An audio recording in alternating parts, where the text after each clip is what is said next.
Have you ever thought how a child ignites an adult's will to survive? When Annie gently put the baby next to Robin, Robin couldn't bear to look at the baby. Despair told him he wouldn't be able to see the child grow up healthy, feeling like nothing but a burden. Annie decided to take Robin back to the UK, but for Robin, it was just a change of scenery surrounded by patients exactly like him. The buzzing of the ventilator was the only proof they were alive, but changing the scenery didn't make Robin feel any better.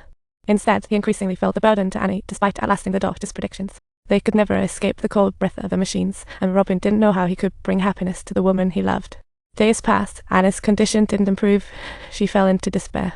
She even instructed the doctor to prevent Annie from visiting him and firmly disallowed her from coming.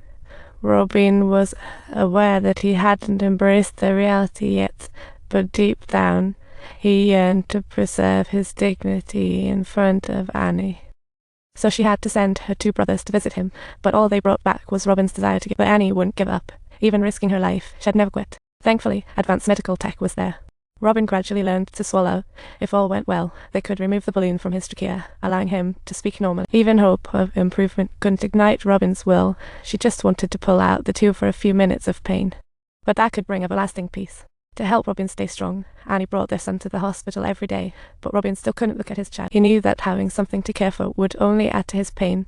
Robin yearned for an end to his life, despite life's continuous blows. Her husband's deteriorating condition constantly tore at Anna's fragile heart.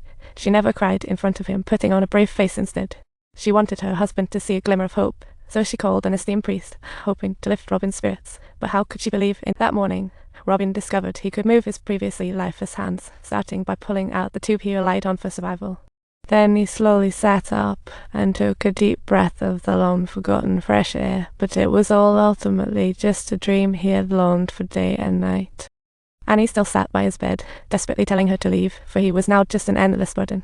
"You really must leave me. I'm looking terrible right now. Apparently, it's true." "I love you," facing Anna's unwavering and heavy love, Robin couldn't help but shed a tear. He loved Annie deeply, but couldn't give her a happy future anymore. To accompany Robin through his last days, Annie wanted to take him home, but this drastic risk faced opposition from the hospital director. Unless she could carry the ventilator with her, however, which was clearly impossible. However, Annie knew that leaving Robin in the hospital would only worsen the negativity, so she spent her $7,000. She bought an old house in the suburbs and patiently learned care techniques, leaving the doctors deeply moved by her unwavering support.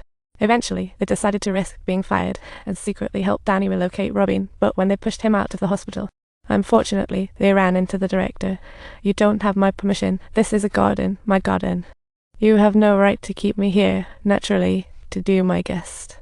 You'll die in 2 weeks, making Robin feel hospital bed equals death." Staring at the blank, mindless ceiling each day only served to deepen his despair even further. Finally, with his wife and friends' support, Robin safely reached his future home. The moment he was taken out of the car, a long-lost warmth washed over him again, with his wife's sunlit face and fluffy white clouds in the blue sky. Etched the mark of rebirth in his heart, even if life might soon come to a standstill. Even if the time left was short, he wanted to cherish every moment and not let those who cared for him down. I joined 2 beds to care for Robin at a time. She carefully connected the ventilator, turned it on the power, and when it began buzzing again, everyone breathed a sigh of relief. They got a manual ventilator to prevent power outages, and Annie brought their son to Robin's side. It was his first time facing his child, and looking at the innocent little face reignited Robin's will to survive. However, the coming days weren't simple. One day, as he watched his son play with the puppy accidentally knocked the plug out. The ventilator instantly stopped working, but luckily, Annie noticed in time and prevented an invisible tragedy. Friends rushed over to help, and to prevent similar incidents in the future, they installed a bell at Robin's bedside. As soon as he shook his head, Annie would rush over, and their son would wave to him from the windowsill. Even surrounded by sweetness and happiness, Robin still longed for the freedom he once had. He yearned to soar in the blue sky, traversing the rugged mountains and rivers. So, when he saw his son pushing a thought immediately blossomed in his mind. He needed to step out of the room and into the world, forever changing the course of his life. His friends tirelessly crafted a custom chair based on his vision, the world's first wheelchair with a ventilator. Although illness robbed him of his freedom and halted his body's functions, it couldn't extinguish his love for life. He finally broke free from the endless confinement of his bed, eagerly heading to the hospital to share his joy with friends and doctors alike. His miraculous recovery astounded everyone. Not only did he survive, but he was also able to roam freely in the outside world. He hoped his fellow patients would find freedom like he did, but the director failed to see his joy, believing Robin's presence would affect the other patients. He even mercilessly marched into the ward, firmly shooing Robin away. 5 years passed in the blink of an eye, and Robin's flame of life still burned brightly. His son had grown a lot too. This continuation of life was perhaps a blessing, but mostly it was due to Anna's unwavering dedication and support. Remember to like and subscribe.